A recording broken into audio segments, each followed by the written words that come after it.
Hello everyone, जय हिंद। आज है 5 अगस्त और आज की इस वीडियो में हम 5 अगस्त से बनने वाले करंट अफेयर के सभी इंपॉर्टेंट क्वेश्चंस को कवर करेंगे। इसके पहले हम ये डिस्कस कर लेते हैं कि 4 अगस्त को हम लोगों ने कौन कौन से इंपॉर्टेंट क्वेश्चन पढ़े थे। यूईएफए महिला फुटबॉल चैंपियनशिप इंग्लैंड ने जीती है। अभी हाल ही में ओडिशा ने फिक्की के साथ साझेदारी की है। पिंगली वेंकैया की 146वीं जयंती मनाई गई 2 अगस्त को। तिरंगा उत्सव के रूप में इसे मनाया गया है। वर्ल्ड वाइड डे 1 अगस्त को मनाया गया। पाकिस्तान की पहली महिला हिंदू डीएसपी बनी है मनीषा रोपेटा। पश्चिम बंगाल में नए 7 जिले बनने जा रहे हैं। आदिपुरम फेस्टिवल तमिलनाडु में मनाया गया। और कारगिल में जो .5140 इसका नाम गन हिल किया गया है। सत्येंद्र प्रकाश पीआईबी के महानिदेशक बने हैं। और वर्ल्ड एथलेटिक्स चैंपियनशिप जो कि यूएसए में आयोजित की गई थी, इसमें भारत रहा 33वें स्थान पर। स्टार्ट करते हैं आज का हमारा पहला और इम्पोर्टेंट क्वेश्चन। द लाइन नामक दुनिया का पहला वर्टिकल शहर ये किस देश में बनने जा रहा है? तो ये बनेगा सऊदी अरब में। देखो, आप लोगों को याद होगा, जो मेरे पुराने स्टूडेंट होंगे, बीते साल ही मैंने आप लोगों को बताया था कि दुनिया का पहला जीरो कार्बन उत्सर्जक शहर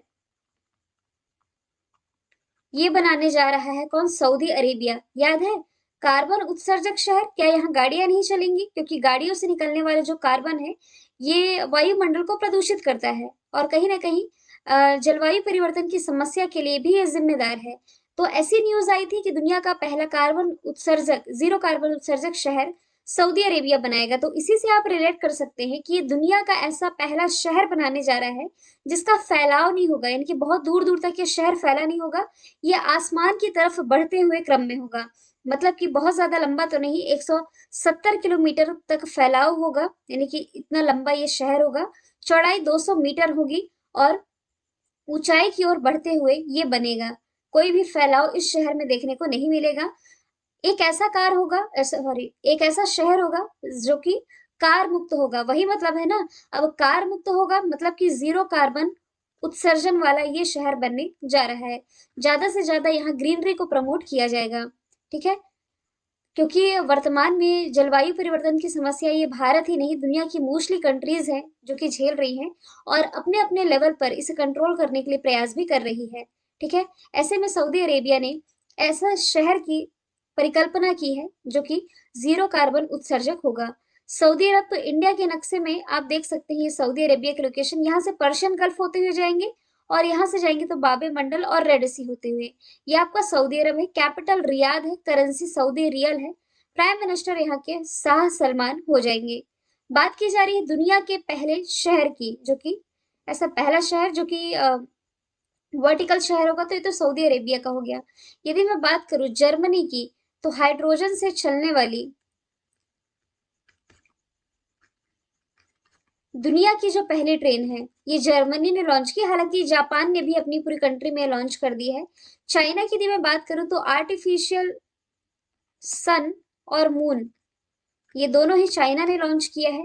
मौत की मशीन जिसे अभी हाल ही में स्विट्जरलैंड ने मंजूरी दी थी, इसका नाम क्या है? तो इसका नाम हो जाएगा सार्को मशीन। अगले प्रश्न की तरफ चलते हैं। गूगल द्वारा यातायात डेटा पब्लिक करने वाला भारत का पहला शहर कौन बना है? देखिए, अभी हाल ही में जो औरंगाबाद है, औरंगाबाद है कहाँ स्थित? तो ये महाराष्ट्र में स्थित है। तो गूगल के द्वारा ये यातायात डेटा को पब्लिक कर रहा है। मतलब कि देखिए, गूगल के पास एनवायरमेंटल इंसाइट्स एक्सप्लोरर नाम का एक फीचर है जो कि शहर के कार्बन उत्सर्जन स्रोत की, मतलब कि शहर में किन किन सोर्सेस से कार्बन का उत्सर्जन हो रहा है, इसके उत्सर्जन की गिनती करेगा और उस उत्सर्जन को कम करने के लिए एक पॉलिसी तैयार करने में मदद करेगा, ताकि जो वायु प्रदूषण की समस्या है इसे कम करने में मदद मिल सके। हालांकि गूगल ने यह फीचर अभी भारत में केवल बैंगलोर, चेन्नई, पुणे और औरंगाबाद के लिए उपलब्ध कराया है और इन 4 शहरों में यातायात डेटा सार्वजनिक रूप से पब्लिक करने को लेकर के इन 4 शहरों में यदि देखा जाए तो औरंगाबाद इसमें टॉप पर रहा है। औरंगाबाद महाराष्ट्र का शहर है, ये तो मैंने आप लोगों को बता दिया। हाल ही में इसका नाम बदल करके संभाजी किया गया है, संभाजी नगर। हालांकि आप लोगों को याद होगा तो उस्मानाबाद, उस्मानाबाद का भी तो नाम बदला गया है और क्या कर दिया गया है? उस्मानाबाद का नाम बदल करके धाराशिव किया गया है। ठीक है? और बीबी का मकबरा ये औरंगाबाद में ही है। बीबी का मकबरा या आप उसे मिनी ताजमहल के नाम से जानते हैं। यहाँ बात की जा रही है भारत के पहले शहर की, जो कि किसी न किसी मामले में टॉप पर है। तो यहाँ से हम अदर ऑप्शन को रिलेट कर सकते हैं। यदि मैं बात करूं सूरत की, गुजरात में स्थित है, ताप्ती नदी के किनारे बसा हुआ है। इसी सूरत में भारत में जो पहली बुलेट ट्रेन चलने जा रही है, कहाँ से कहाँ तक? अहमदाबाद से मुंबई के बीच में, जापान के सहयोग से। तो बुलेट ट्रेन का जो पहला स्टेशन है, ये इसी सूरत में बन करके तैयार हुआ है। नागपुर, जिसे आप संतरा नगरी के नाम से जानते हैं, ये नागपुर क्यों चर्चे में था? देखो, भारत का पहला ATVM, automatic ticket vending machine, ये नागपुर से ही लॉन्च किया गया। और रिसेंटली 1 महीने के अंदर अभी कोई न्यूज हम लोगों ने पढ़ी है, या 15 दिन के अंदर ही ऐसी कोई न्यूज जो कि पहला हम पढ़े हैं नागपुर से। अच्छा, याद आया, भारत का सबसे लंबा डबल डेकर फ्लाईओवर, फ्लाईओवर तो आप समझते होंगे, लेकिन डबल डेकर, डबल डेकर क्या होती है? जैसे कि बस है, बस के ऊपर डबल मंजिला बस आप कह सकते हो। तो डबल मंजिला या डबल डेकर साधनों को भी अपने ऊपर से पास करा सकने वाला ये फ्लाईओवर है। 3.14 किलोमीटर इसकी लंबाई हो जाएगी। वाराणसी गंगा नदी के किनारे बसा हुआ है, उत्तर प्रदेश का एक प्रसिद्ध शहर है। प्राइम मिनिस्टर नरेंद्र मोदी जी का भी ये निर्वाचन क्षेत्र है। और ये वाराणसी किस मामले में टॉप पर है? तो सार्वजनिक आवाजाही के लिए, जैसे आप टैक्सी वगैरह का इस्तेमाल करते हो ना, सेम उसी तरह से रोपवे सर्विस का इस्तेमाल करने वाला ये भारत का पहला शहर है, लेकिन दुनिया का तीसरा है। तो दुनिया के दो पहले कौन है? मतलब एक तो बोलीविया है, दूसरा मैक्सिको है, तीसरा है वाराणसी, जिसने की रोपवे सर्विस का इस्तेमाल किया है। अगले प्रश्न की तरफ यदि हम चलें, पिच ब्लैक एक्सरसाइज, इसका आयोजन कहाँ किया जाएगा? तो इसका जो आयोजन है ऑस्ट्रेलिया में किया जाना है। तो ये जो युद्धाभ्यास है, केवल एक या दो कंट्री के बीच नहीं, इसमें बहुत सारी कंट्रीज है जो कि पार्टिसिपेट करने जा रही हैं।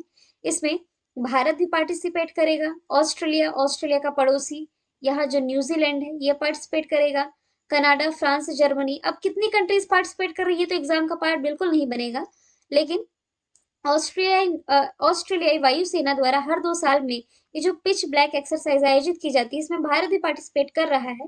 और इसका जो आयोजन है ऑस्ट्रेलिया में होना है। इंडिया के नक्शे में यदि आप देखेंगे तो ये है ऑस्ट्रेलिया।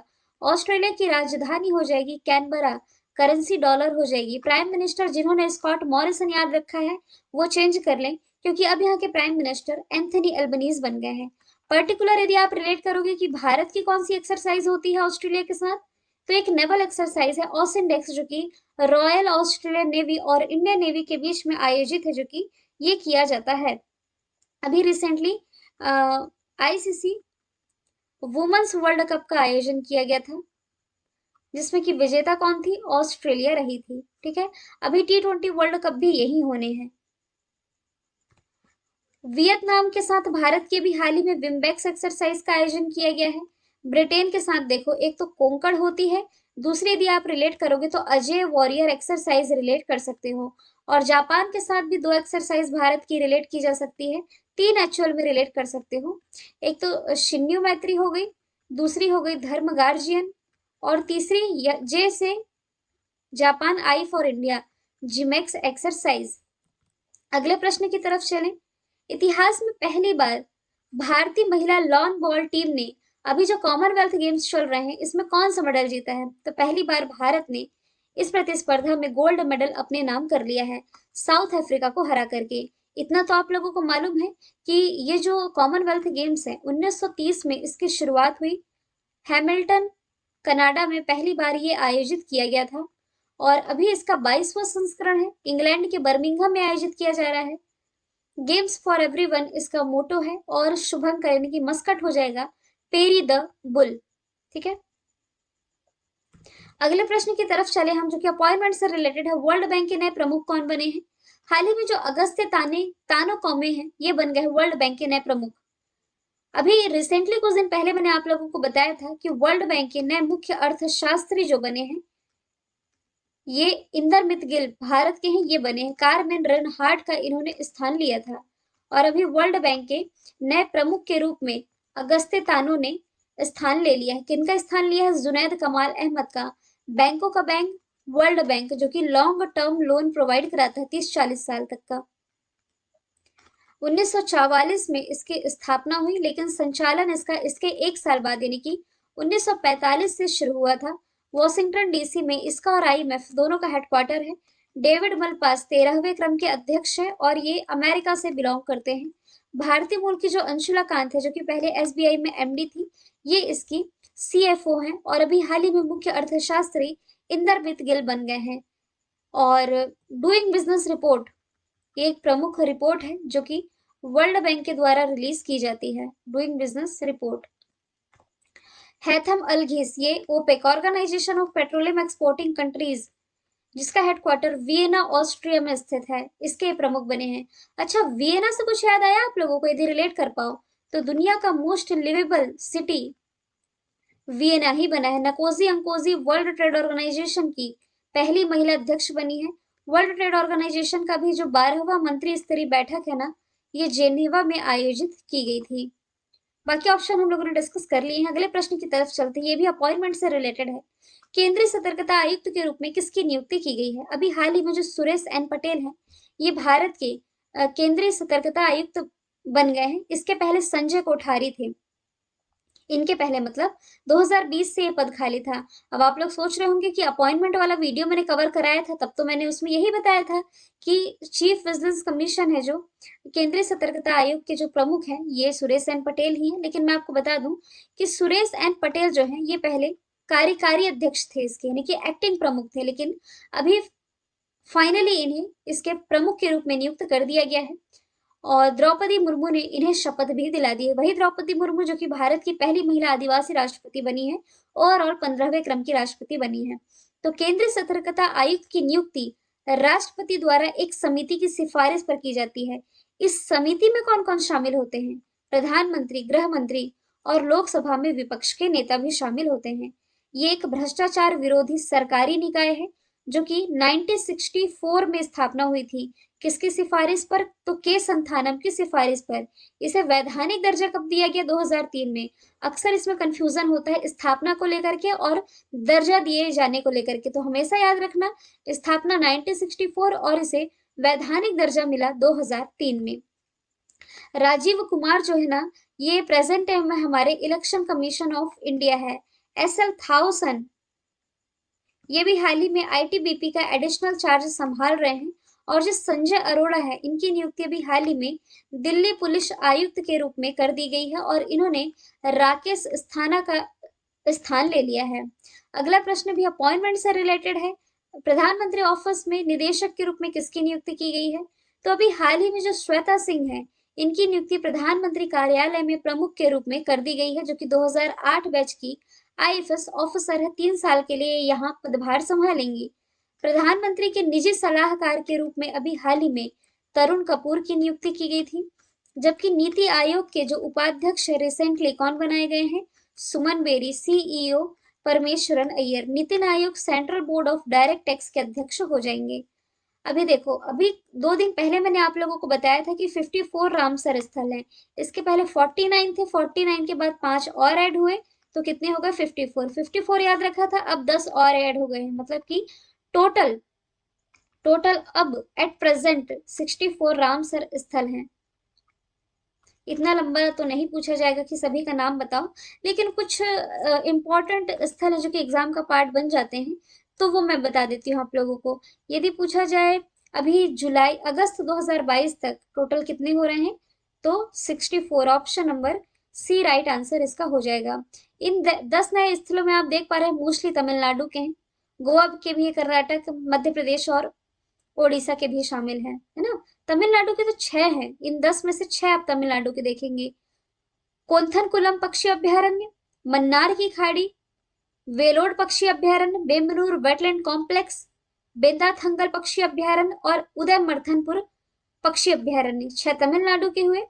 एक एमपी का सिरपुर, एक गोवा का नंदा झील और एक ओडिशा का सतकोसिया और एक कर्नाटका का रंगनथिनु पक्षी अभ्यारण्य। ठीक है, देखिए आर्द्र भूमि यानी कि वेटलैंड होता क्या है? वेटलैंड जिसे आप आर्द्र भूमि के नाम से जानते हैं, आर्द्र भूमि जो कि जल और थल के बीच का एक दलदला क्षेत्र होता है, जो कि जैव विविधता की दृष्टि से इंपॉर्टेंट रोल प्ले करता है। जैव विविधता यानी कि वही बायोडायवर्सिटी के पॉइंट ऑफ व्यू से। और 1971 में ईरान का एक शहर था रामसर, यहाँ एक कन्वेंशन हुआ था जिसे आप रामसर कन्वेंशन के नाम से जानते हैं। आर्द्र भूमियों को संरक्षित किए जाने को लेकर के यहाँ एक समझौता हुआ था। अच्छा, यहाँ आप ये भी रिलेट कर सकते हो कि भारत में ऐसा पहला कौन सा स्थल था, या आप कह सकते हैं कि भारत ने रामसर संधि में कब हस्ताक्षर किए।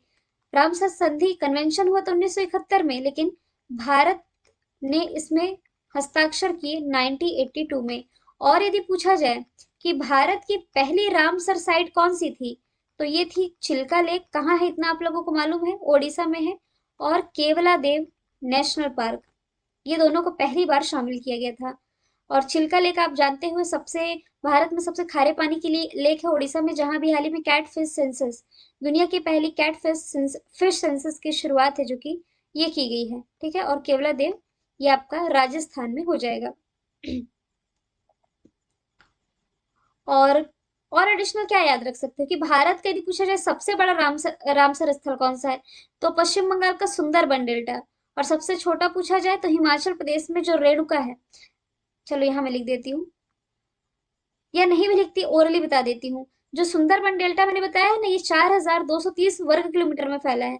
और जो सबसे छोटा रामसर स्थल बताया है रेणुका आर्द्र भूमि हिमाचल प्रदेश वाला, वो 0.2 वर्ग किलोमीटर में फैला है। ठीक है, अगले प्रश्न की तरफ चलते हैं। लास्ट क्वेश्चन है, रिवीजन के लिए मैंने रखा है। कभी भी आप इस चीज के लिए परेशान मत हुआ करिए कि मैम 10 से अधिक क्वेश्चन नहीं रखती हैं। आप भरोसे के साथ वीडियो देखा करिए कि आप चाहे किसी भी एग्जाम की तैयारी कर रहे हो, चाहे एसएससी है, एनटीपीसी है, रेलवे, किसी भी स्टेट पीसीएस में, आपके करंट अफेयर का क्वेश्चन तो मिस नहीं होगा। बहुत सेलेक्टेड क्वेश्चन होते हैं, वो क्वेश्चन वही मैं पढ़ाती हूँ जिसकी पूरी पूरी पॉसिबिलिटी होती है कि एग्जाम में पूछे जा सकते हैं। ठीक है, तो क्वांटिटी से ज्यादा आप लोग क्वालिटी पर बिलीव किया करिए। तो एशिया कप 2022 वैसे तो पहले तो होना था देखो श्रीलंका में, लेकिन अब ये यूएई में आयोजित किया जाना है, क्योंकि श्रीलंका में जिस हिसाब से माहौल चल रहा है आप लोगों को मालूम ही है। ठीक है, तो 15वां इसका संस्करण होगा, यूएई होस्ट करेगा। यूएई की कैपिटल हो जाएगी अबू धाबी, करेंसी हो जाएगी यूएई दिरहम। और भारत के बाहर पहला आईआईटी ये इसी यूएई में स्थापित किया जाएगा। इंडियन करेंसी को एक्सेप्ट करने वाला दुनिया का पहला एयरपोर्ट ये दुबई एयरपोर्ट ही बन गया है। और होप इसका पहला मंगल मिशन है जो कि हाल ही के दिनों में चर्चे में रहा था। Bharat ICC men's world cup 2023 host करेगा। FIFA men's world cup 2022 Qatar host कर रहा है। फ्रांस है जो नेक्स्ट समर ओलंपिक जो होगा ना 2000, अभी क्या 2020 में हुआ समर ओलंपिक जापान के टोक्यो में, अब होगा 4 साल बाद इन 2024 वाला फ्रांस के पेरिस में आयोजित किया जाएगा। मैंने कल आप लोगों से पूछा था आईसीआर के महानिदेशक कौन है, हिमांशु पाठक। आज का सवाल है सबसे लंबा सेशन किस राज्य की विधानसभा ने लिया है। आंसर कमेंट बॉक्स में बताइएगा, साथ ही अपना फीडबैक देना बिल्कुल ना भूलें। फिर मिलेंगे नेक्स्ट वीडियो के साथ। Thank you so much.